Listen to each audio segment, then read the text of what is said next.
Good day, everyone. Richard Cowperthwait for Northwest Access TV. Thanks for joining us. We've got Vermont's fabled March Town Meeting Day getting ever closer, coming up on Tuesday, March 5th. There's a Selectboard contest in St. Albans Town, a contest for the 3-year seat. And we've got both candidates good enough to join us tonight for the show. Bill Nihan, the St. Albans Town Selectboard Chairman. Bill, and challenger Jessica Frost. Hi. And again, both candidates for the 3-year term. I should mention in passing, Brendan Deso, another incumbent Select Board member running unopposed for a 2-year term. Bill, why don't we get, again, with folks hopefully starting to pay attention to Town Meeting Day. I know you said town reports now available. Yes, indeed. Yep. And also, one of the issues we'll certainly be talking about is the proposed move of the Public Works Garage, and you've got a public hearing coming up on that. Yeah, we have the main hearing coming up on the 4th, just Monday before the election. Day before the election? Yeah, we've already had one, and we will have had a open house before then. And there'll be a number of items in the newspapers explaining what we're doing. And I think one of the key issues this time around is the way this whole thing is being funded. It will have absolutely no impact on the taxpayers. You know, we're looking at a lot of money. It's about $4.2 million. And that's a garage plus the salt plus shed? The salt shed. The garage is going to cost about $3.5 million. The salt shed just under $700,000. And we have some grants for $376,000, and we have reserve funds for about $300,000, leaving a balance of $3,544,000 to be funded. And we have funds available through our local option tax. In fact, as of today, we have $3,598,000, called $3.6 million. And I'll do a little electioneering on this. Some years ago, I was one of the driving forces that put this local option tax into play. And the voters voted in favor of it after the second time around. And we were selling this, and we believe it to be true. All of these funds are being reserved for infrastructure projects. And this town hall, this town public works department is our first major project. And we have a couple more down that we're planning on. One is the town hall, whether to renovate or relocate. We have to look at the bathhouse down at the bay. We have to look at sidewalks, bike paths, things like this. These are all potential sources of funding from the LOT. And it's amazing, I've done the last calculation I've done, we're getting over $200,000 a quarter for this. So it's $800,000 a year. That's a tremendous amount of money. Have you got a percentage? I assume most of this money is paid by folks not living in St. Albans Town? Yeah, very, very little is paid by the St. Albans Town folks. I mean, even though the businesses, the transactions are in St. Albans Town, yeah. It's based on the sales tax, which comes from everywhere. Certainly, some of the I remember I think Pie in the Sky Pizza. Yeah. Those folks were not happy with this. They weren't happy, and the first time around there was a lot of pushback. They said this is going to kill our business. Well, in fact, it hasn't killed. So no indication it's hurt anybody. We're not hearing any negatives anymore. Yeah. So it's and I think when we start seeing the benefits. The benefits far outweigh any of these little inconveniences. Okay. So it's the question is, someday down the road we may have so much money we don't know what to spend it on. I don't think that's going to happen. Jessica, I want to ask you about your background, but while we're on the subject of the Public Works Garage, good move. Do you support the proposed move of the PW Garage to town-owned land on Brigham Road? Yeah, I do. I'm going to the open house this week to be able to see it firsthand myself. I mean, the pictures I've seen and from what I've heard from the town, it really does need to be revamped. And the location that it's at right now isn't ideal for a town garage. So the fact that it's covered that it's not going to increase our taxes at all is huge. Did the local option tax at the time, do you remember, did that seem like a good idea to you at the time, or do you remember, were you supportive of that, opposed? What year was it that Probably came about out? 5, 6 years ago we did it. I do remember reading in the paper about some pushback, but I don't think I was opposed myself. Yeah. We did a charter change. We had to do a charter to then get the state to approve it. Legislature had to approve it? Yeah, absolutely. Yeah, not only the charter, but also the local option tax. Right. And something the legislature usually doesn't like. We had a recall provision in there. Oh, really? So yeah, so if folks aren't happy with any of the elected officials, they can recall them. So Is that as part of that? Yes, yes, and that's still there? yeah, absolutely, it's there really? until changed. I'm not sure I was aware. It hasn't come up yet, huh? Right? No, nobody. We haven't tried. Nobody's tried to get rid of any sitting elected official yet. Interesting. It's a great idea to be able to bring income into the town that's not impacting the townspeople directly. I mean, it'll be such a source of revenue for the future. Let me back up a little bit. Give us some background, Jessica. You're the challenger here against someone who's been on the board for a while. Tell us about yourself and why you decided to run. So I work for Rise Vermont up at NMC, and my job entails, working with schools and classrooms and businesses, but I work with municipalities. So primarily advocating for ways to make our community healthier, trying to enhance walking and biking opportunities,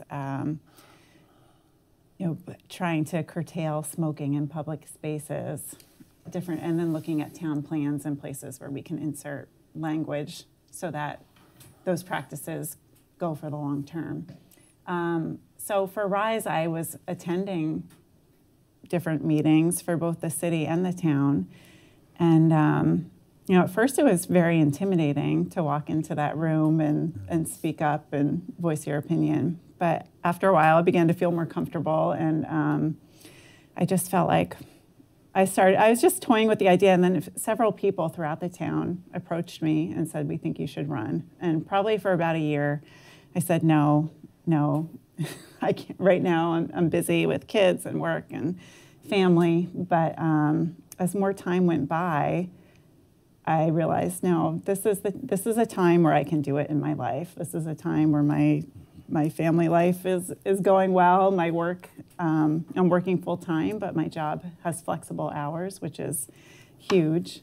So I just decided I may as well throw my name in the ring and see what happens this time around. Yeah, good for you. And you have you're chair of the Town Parks Commission. You've Yes. got some involvement with the town. Yes, and that was definitely a stepping stone too. So with the town parks, we've been working on a town forest plan since I started with RISE, so probably 4 years ago.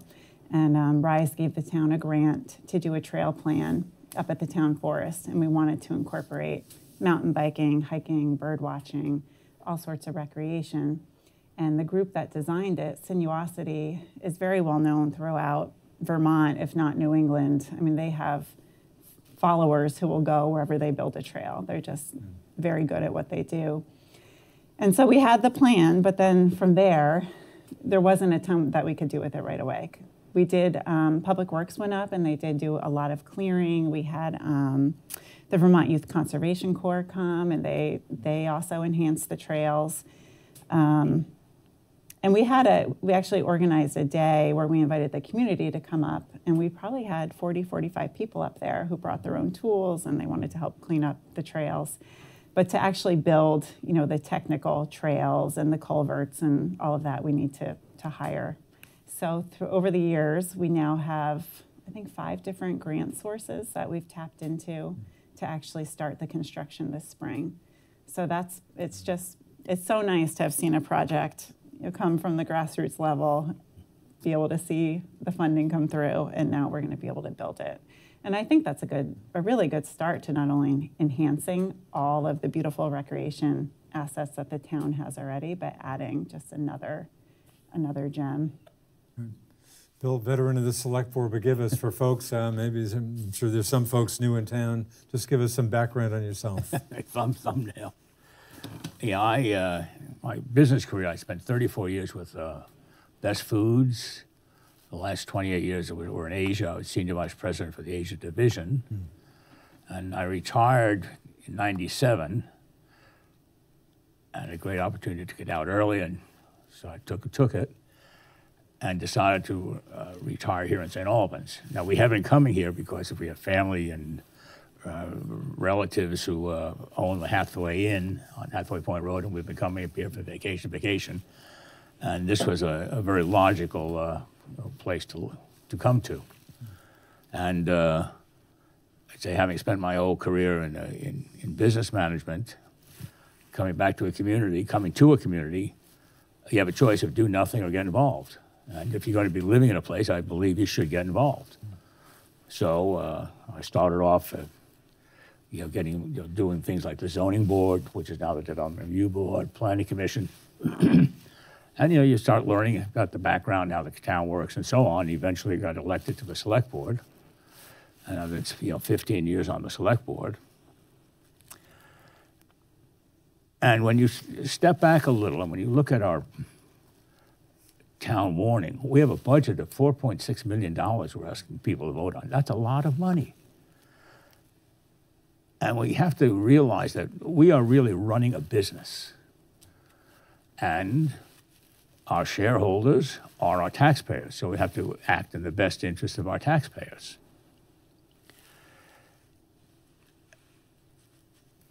And, essentially, that's it. Easy decision to run again. It seems like one of your colleagues had you retiring at this point as of a year ago. I guess this time last year. You hope that's not happening. Well, he wasn't sure I was going to be alive or something. I'm not sure what his motivation was. Easy decision to run again, or not so easy? I think, to me, it's a relatively easy decision. There's a lot of things that I feel like we still have to get done for the town, particularly in infrastructure.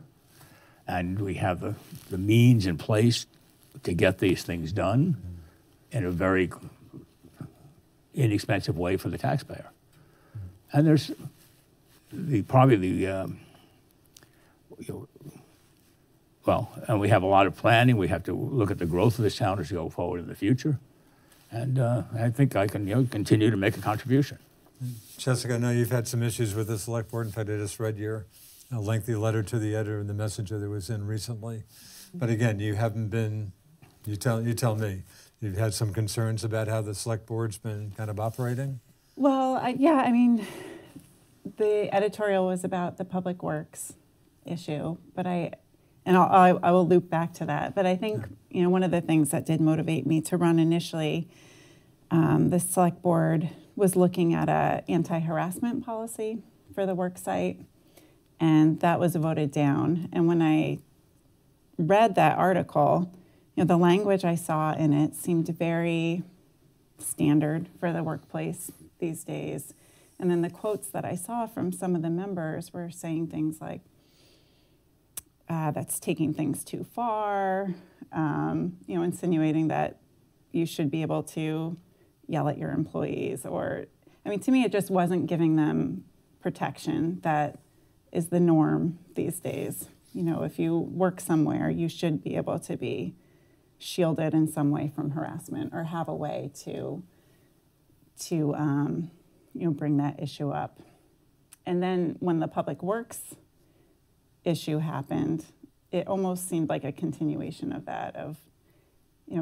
These are employees. The town manager and the director of public works had called around. They put information together about salaries, and the salaries in our town were not at par, and they were losing people because of it.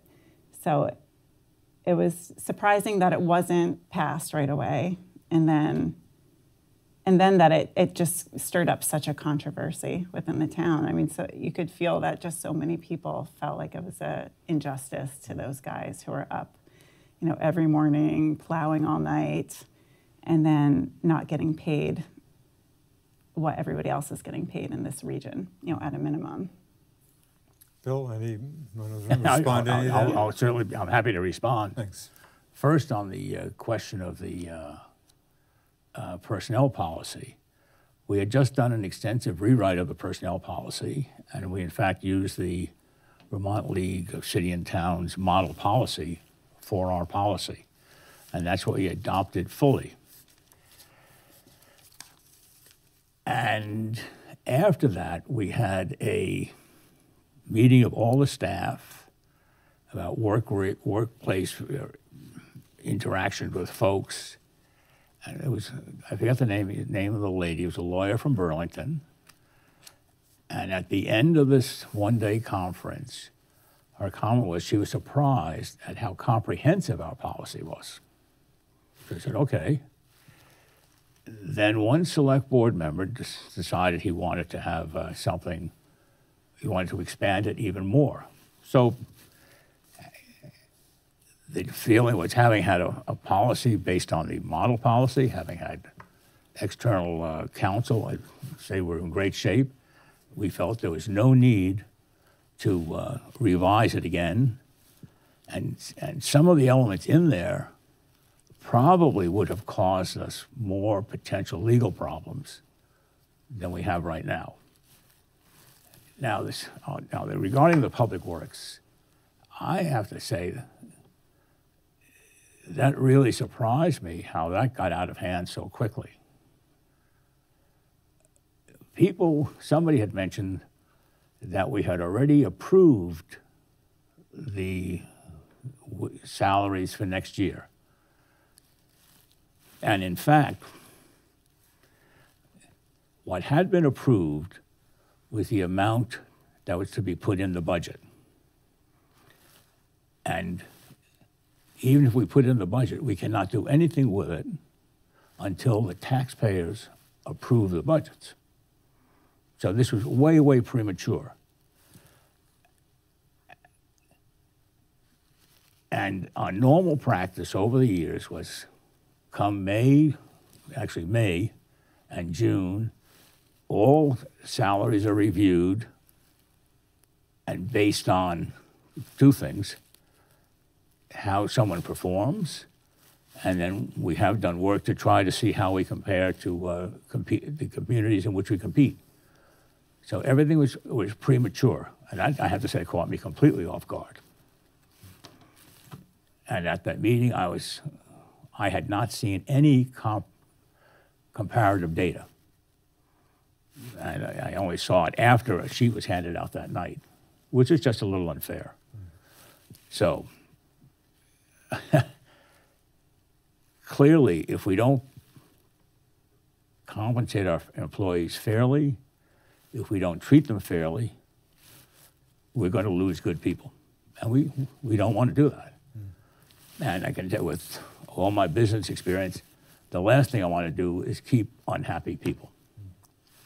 As chair of the board certainly has been divided at times. Is that a concern to you? Do you think that's an issue is overblown, or is that a... The division of the board? Yeah, it certainly seems like, it seems like there's, on some of the issues, seems like there's been a pretty sharp split. I mean, yeah, it's polarized. Yeah. You have a board is 5 individuals. No one has more authority or less authority than anybody else. Each was on a legal footing. It's like like the prime minister. That's just the #1 minister of all the other ministers. The fact that I happen to be chairman of the board is I happen to be the target, as it were. So something going to want to raise something, they'll raise it with me. So it's differences are good. Yeah. If you have unanimity all the time, you can get a cadre in there that just lead you down a path where you don't want to go, and it could make a real mess of how to recover. So differences of opinion are good. Yeah. Jessica, any response? Anything you want to add to this?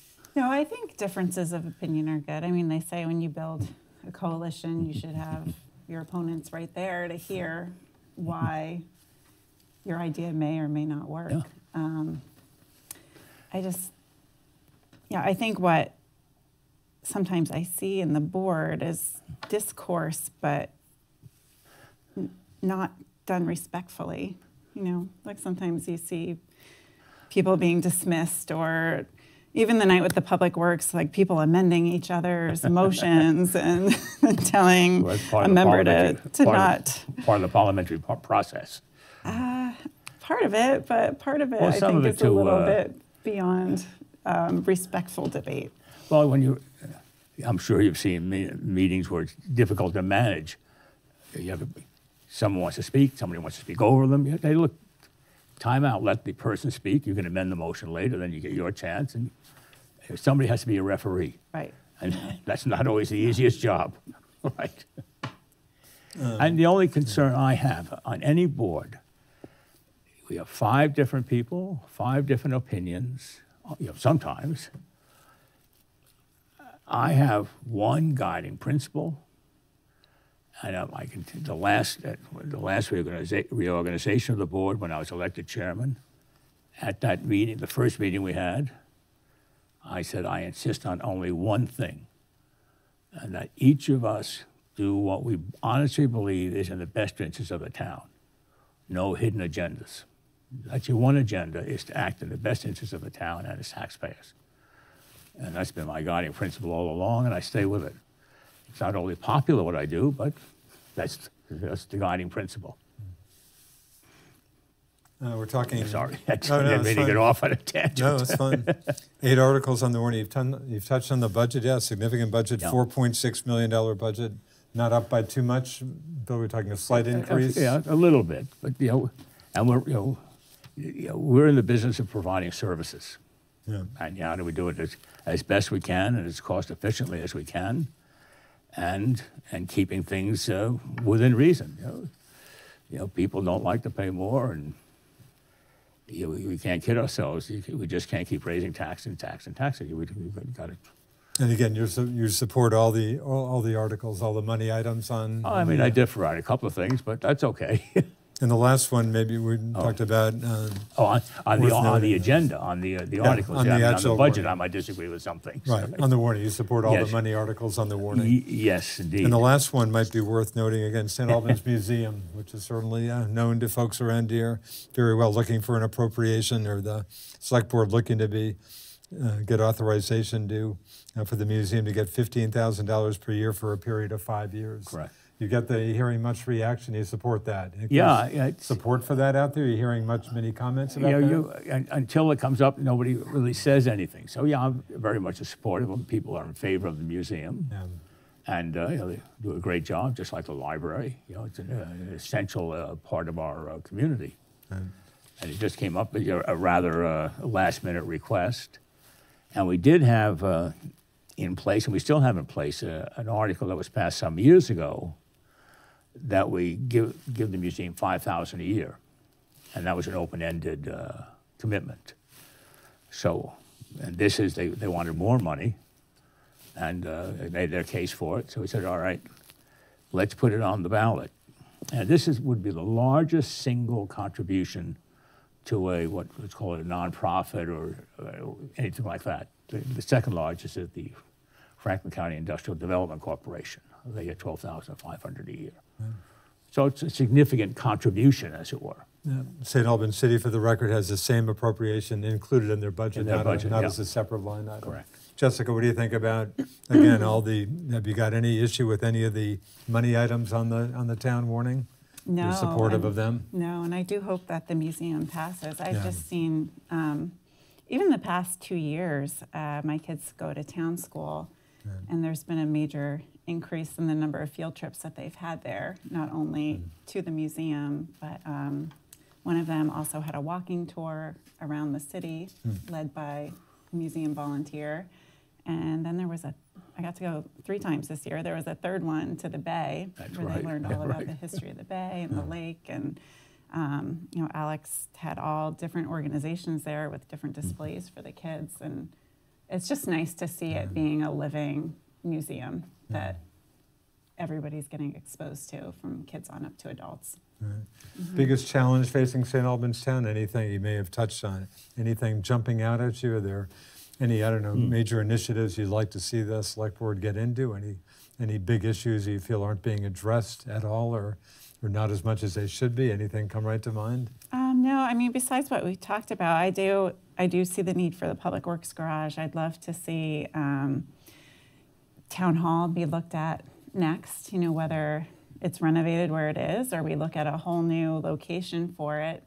I think it would be nice to have it closer to where everybody lives, and then have that kind of be the basis for a future of some rec paths going through that area, linking to Hardack, to the rail trail, and maybe one day down to the bay. You know, it could be a great loop, just linking all of our assets that we have. Well, you bring to mind one of my saddest memories. I've been around here for a while, but there was some pretty significant bucks long ago for a rail trail from the city down to St. Albans Bay. Or Didn't quite get pulled off. Bike walk trail, Yeah. who just couldn't get the property.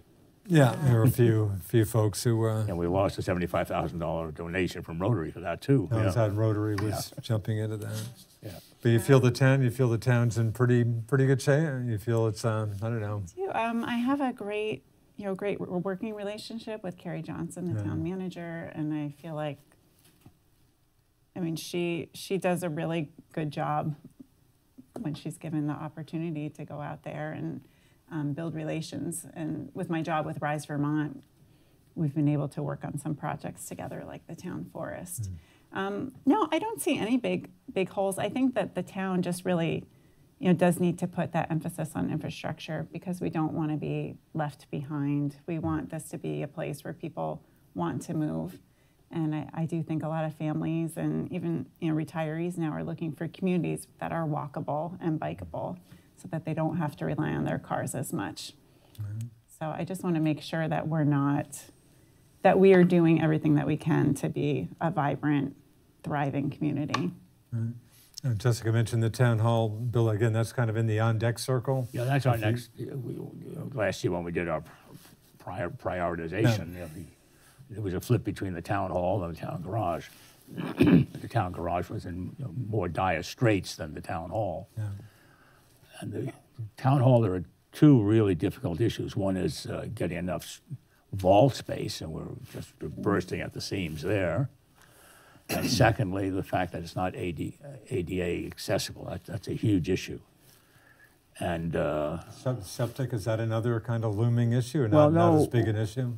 No, that's not as significant. I would, on the utility side, I would say potable water is more of an issue, because we don't have water down there. We put in a couple of years ago an above ground septic, so we're in good shape with that. That works fine. But we've been fortunate. We haven't had any major problems with the American with Disabilities Act, but it's going to come sooner or later, and we just have to do it. And we ended up putting a ramp up outside, but that gets people up to the first floor, but it doesn't get them upstairs. We looked at one of these movable, chair-later, whatever you call it, the chairlift going up to get past the Vermont State Historical Society. There were just too many loops. You couldn't get through it. And an elevator, we're talking then we started looking at an elevator. That was going to be very, very serious money, and that would have to be outside the building, which is not bad. I mean, that's where the museums was, outside the building. They just closed it in, I believe. So it's things like this we really have to decide whether to bite the bullet, renovate or move. And moving, does that sound like a much better option to you, or are you no, still open? I think the decision is going to end up being emotional. Are you more attached to the bay, or are you more attached to some area to try to make it more central as kind of a community hub? Because when we looked at it, top of the back of the envelope kind of calculations, the numbers were pretty much the same. It didn't make much difference. And I suspect it's going to be the same. And they had an infrastructure committee looking at sites, and they looked at close to 40 different sites that would have met the criteria, the size, access to roads, and this and that. And it kind of boiled down to one just opposite Upper Weldon Street, which would have been across 104 over to 36, and there were, I don't know how many acres. I think it was about 12 acres, and that's property that's currently owned by Sam Smith. So we have a buy option with him, and so that's a possibility, and would probably meet all of our needs. We haven't done an in-depth analysis as to what would have to be done to construct a building there. Jessica, how does that sound? Does that sound like a good site to you, or are you Would you like just a lot more information if you get elected to the select board to see what the future brings? Yeah, I mean, What about a new building as opposed to the current building? Have you got a feel for what you'd rather see, or? No, I mean, I love the Bay Yeah. too, you know. I love the- I I think love the it, Bay. it probably would be something that we'd have to listen to the community, you know, and what they prefer. Yeah, But with the cost being so close, Yeah, it's yeah. whatever it's like you people. flip a coin. I just say it's going to be an emotional. It's, You hear who beats the many- drum loudest? In your campaigning, do many people bring up that issue, or is that a hearing many comments about that particular issue, or not Town really? hall in particular. Yeah, the town hall. No, Yeah. You hearing anybody opposed, out of curiosity, to the Public Works Garage proposed move with the LOT, the local option tax funding, basically all of that? Are you hearing any opposition to that? not a lot, no. Yeah. And what if you're hearing opposition, what are folks saying? I'd be curious to know. Well, more priorities. Maybe, Yeah. you know, maybe we should do town hall first and the Yeah. garage second, or maybe we should do Yeah. them both together in one building, or maybe we should be combining with the city, you know. But there was a board that was put together that looked at all the options, I understand. Bill, you hearing, again, any opposition to the Public Works Garage? And I'm sure there's always some, but hearing any? You know, one or two knee-jerk reactions I couldn't repeat on the air. Yeah. So Is there some concern about the price tag? Even no, though it's no, not- just the having to do with the mindset of the people that made the decision. And so I just, as I say, I don't want to teach any new words to people, but kind of thing like that. But in general, it's you know, some people say, "Boy, it's expensive, expensive, expensive," but I don't think we've done a good enough job yet to explain how it's going to be covered by the local option tax. And I have to. So do you think there's still some folks who are still, if this is approved, they're thinking they're going to get a property tax hit from Yeah, this? yeah. They say it's expensive. How are you going to pay for it? Oh, no. How are you going to pay for it? So I say it's incumbent upon us to make sure we get that out there clearly. So the board asked me to write a letter, so I'll get that into the paper before the election. And all we can say is we have the money in hand. And as I say, I checked this morning to make sure we got our last deposit in, and we can cover everything right now if we had to pay for it. Now, mind you, this thing is going to spread out over a year and a half between we look at the garage and the salt shed. And over that year and a half, we'll be getting in another $1.2, $1.3 million, which will, again, go into the kitty for the next project. So. St. Albans city-town relations always a subject that comes up. Of course, the wastewater issue is the issue that never seems to get resolved. But at least aside from that, how do you see city-town relations, Jessica? You pretty happy with the relationship, or could it be better? What do you think? I think it could be better. Yeah. You know, I think, you know, on projects I've worked on with the city planner and the town planner, that relationship is great. You know, the staff gets along really well. They're just, you know, I've been learning about the history of the wastewater, and it seems to go back 100 back a years. while. Way back the last century, 2 centuries ago. Yeah. Just a few dollars have been spent on this too. Yeah. I hate Yeah. to think how much money's been spent. But I think there's room to, you know, to sit down with the city again and just look at the way the fees are set up, and, you know, can we come to a better arrangement? Yeah. Bill, is there, again, periodically you sit down with, of we course, have- you had a recent court case and the town didn't fare well with that. Yeah, but, unfortunately, the judge decided we did not have standing. Yeah, so the future of this, is that? Well, you know, obviously, the town cannot, nor will we do anything. But the fact that the suit couldn't go forward, the issues raised were not decided, so they're still out there. If somebody else wants to raise them, they can, but we're not going to get involved with that. And you know, as acrimonious as the relationships have been, or in terms of litigation, you know, to their credit, the city gave us water for the garage, and more significantly, I think, because they always promise us water, is wastewater hookup. So we're doing that, so that will make life a lot easier for everybody. So is that definitely the way you're going to go, as Oh, yeah, opposed to your own absolutely, septic? Okay. absolutely. And that's one of the things that's going to slow things down a bit, getting some permits to to get that whole line, to hook into the city line. Aside from that issue, city-town relations, the water, wastewater aside, how do you think they are these days? Well, over the years, I've certainly been frustrated. I was involved years ago with coming to an arrangement, an agreement on the recreation department. And we had hammered it down. We had a very good working plan. And we had a very good budget. And at that time, the way it worked out, from a budgetary point of view, there was a deficit of about $90,000. And each of us would have had to contribute $45,000 to settle it, make it a zero loss. And over the years, we can continue to contribute $45,000 a year to supplement the program. Why it went off the rails is beyond me. Well, I know why it went off the rails, because a few selectmen said, I don't care what you did, we're just not going to do it. So all it did was take 3 to kill it. And it was killed. And I think that, to me, that is one of the easiest ones to implement. And that's why I would prioritize that in terms of getting things done, to start working together more closely. I still think that's possible. Jessica, any thoughts on the recreation issue? That was when we had to get reimbursed for the recreation fees? Is that what you're talking about? Well, it would have been just one department for everybody. Okay, yeah. The reimbursement for the differential was an outcome of that. That was a result of a failure. Okay. Yeah, I mean, I know now it's back to town residents paying the same rate. Yeah, and we're paying the city the difference. Yeah.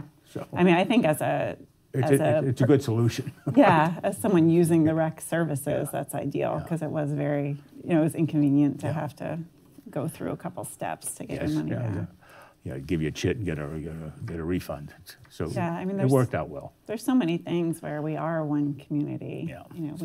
Speaking of which, St. Albans City Police Department, of course, has had the contract for patrolling St. Albans town, covering the town for some time now. How do you think that's going? Is that an issue? Anybody bring that up to you? No one's brought that up to me. Seems to be going well. You're comfortable with that? It's going great. Yeah, I think they do an excellent job. Bill, again, we have a few rough spots over the years that we address them. We just keep moving on. So far, things are quite good. And we've just exercised the option for another year. So one more year? More year, and I think we have one more. I'm not sure that we can exercise. But at the end of when we can't exercise anymore, we're going to have to renegotiate the contract. And at that point, again, we have to see what can happen. Can we get anything more beneficial to the taxpayer? Of course, we have a new sheriff in town, Roger Longevin. We have a new Franklin County sheriff these days.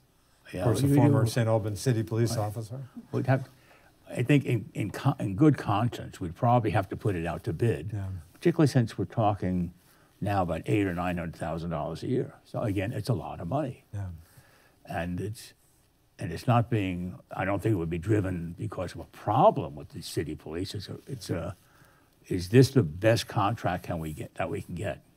And that's down the road a couple of years. That's the future select board. You hearing any rumblings? I've seen a recent story. It came up a year or two ago. Just kind of a pretty sketchy proposal about a possibility of a big new prison in northwestern Vermont, Georgia. And I've seen a recent story that referenced maybe replacing, this big prison replacing Northwest State Correctional Facility. Yeah, I mean, what I hear from the news. They've never talked with us, our so you've representatives. Never gotten any details on Nothing at all. Nothing at all.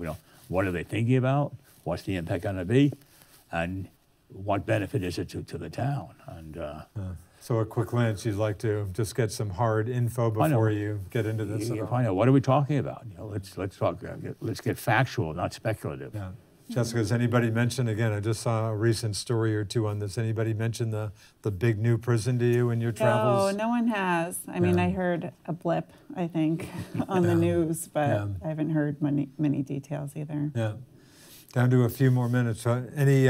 Any issue we haven't talked about you want to spend a minute or two on? Any issue out there you'd like to address?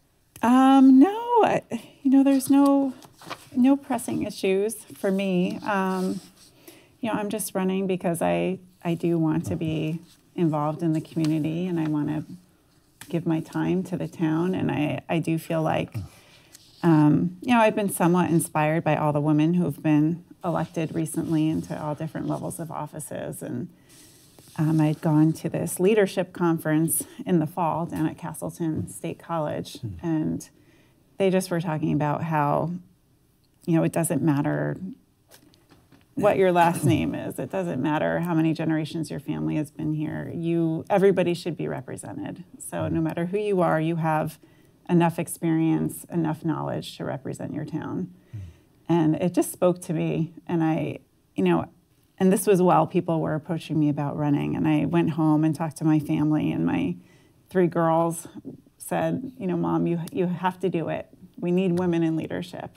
And that's really what pushed me to get my name on the ballot and go for it. So I'm excited to be a part of it. I certainly hope that I do win, but even if I don't, I'll just keep showing up to the select board meetings and sharing my opinion. Has it been a good experience? The first time you've run for public office, I assume. Good experience? It's been great, yeah. Tell us about your campaign, how active it is. I've seen some of your signs, certainly, including a big sign out by Exit 19. Yeah. How active, or how have you been campaigning? I've been doing some door-to-door, and and I wasn't sure what to expect.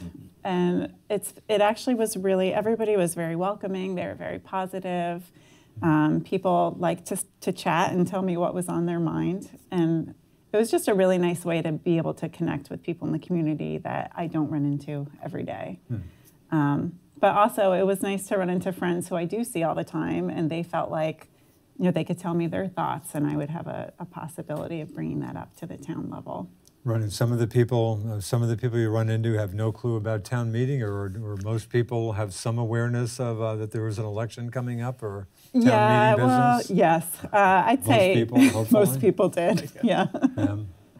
Yeah. But it's been a good experience. It's been great. Yeah, it's been it's just been heartwarming to see, people who've called or sent me an email or a text or have offered time to me to help. Just because they're excited about someone new. Yeah. Bill, how active have you been? Or tell me about your campaign. You're relatively active. Kind of a pretty known person around here. Yeah, but that's good and bad. I suspect you're probably right about that. Right. Have you've been doing some campaigning? Yeah, doing some things. Handing out little handout sheets, pamphlets, information, whatever. so on. There'll be more coming out next week. Yeah. So just trying to make contact. As Jessica says, you have a few people coming out helping, very, very active, and it's what drives me. Some people say, "Well, are you crazy?" No, I said, "Look, I still believe you can do. You have to be active in your community, one way or another, from the inside or the outside." I hope people think over the years that I've made a positive contribution, and that I can act in their best interests. That's all I can do. Town meeting day, we've talked about this on earlier shows. Does it seem like it fades a little more to you every year? It probably does to me, but do you not get that sense? Or is there still pretty good awareness at town meeting days coming up? Kind of awareness, but people say, "Oh yeah, town. When is it?" Yeah, kind of thing like that. The good news is we don't have any major crisis where we're having everybody yelling and screaming at each other in our select board meetings. The public, that is, not the select board. We do enough of that on our own. So it's there's no really no big polarizing issue like the police contract some years ago. So there's a lot of interest then. It's kind of humdrum, unfortunately, because people say they don't realize that their lives are going to be impacted by the folks that they represent them. Any again, do you think that some people do see it as kind of a ho-hum thing, humdrum? I guess obviously some people are into this, other people not. I guess that's the way it is. I think it's always tough too because it's vacation week. That's for all the a families. hard thing, right? So a lot of people are trying to get out of town by the end of February. But I do want to encourage people that you can vote now. That's Good right. point. By the time this gets out, it'll be too late. We're taping the show for the record. It might be worth noting we're taping the show on February 19th in case there are any huge issues that come up in the next 2 weeks that we're not talking about. I just hope it's not too darn cold on that day. standing out in that freezing weather. Boy, that's Can't no be fun. worse than Thanksgiving. I hope we don't get a Thanksgiving repeat. Like the Anyway. legislature to put the town meeting to June. Yeah, anyway. But thanks for the time. Again, Okay. town meeting day is coming up. It's not far away, 2 weeks from the time we're taping this show on Feb 19, again, Tuesday, March 5th. And again, really appreciate the two candidates for the 3-year term, the Select Board Chairman Bill Nihan, Challenger Jessica Frost. Thanks for coming on. Thanks for giving voters a choice. Again, Brendan Deso has the luxury of running unopposed for a 2-year term. But and again, there are a lot of the Public Works Garage, $4.6 million town budget. There's a lot at stake Tuesday, March 5th. So hopefully a lot of folks will, be aware of this. Yeah. Anyway, thanks for watching us Okay, here on pleasure. Northwest. Bill, a quick. Okay, thank you. Oh, you're welcome. Thank you. Hey, good. I appreciate you both coming on. Yeah, you. Uh, go ahead. Thanks for watching us on Okay. Northwest Access TV, and thanks to my man Zach for doing all the hard work Right. around here. Anyway, hope to see you on town meeting day and Okay, it was- voting between now and then. See ya. Thanks.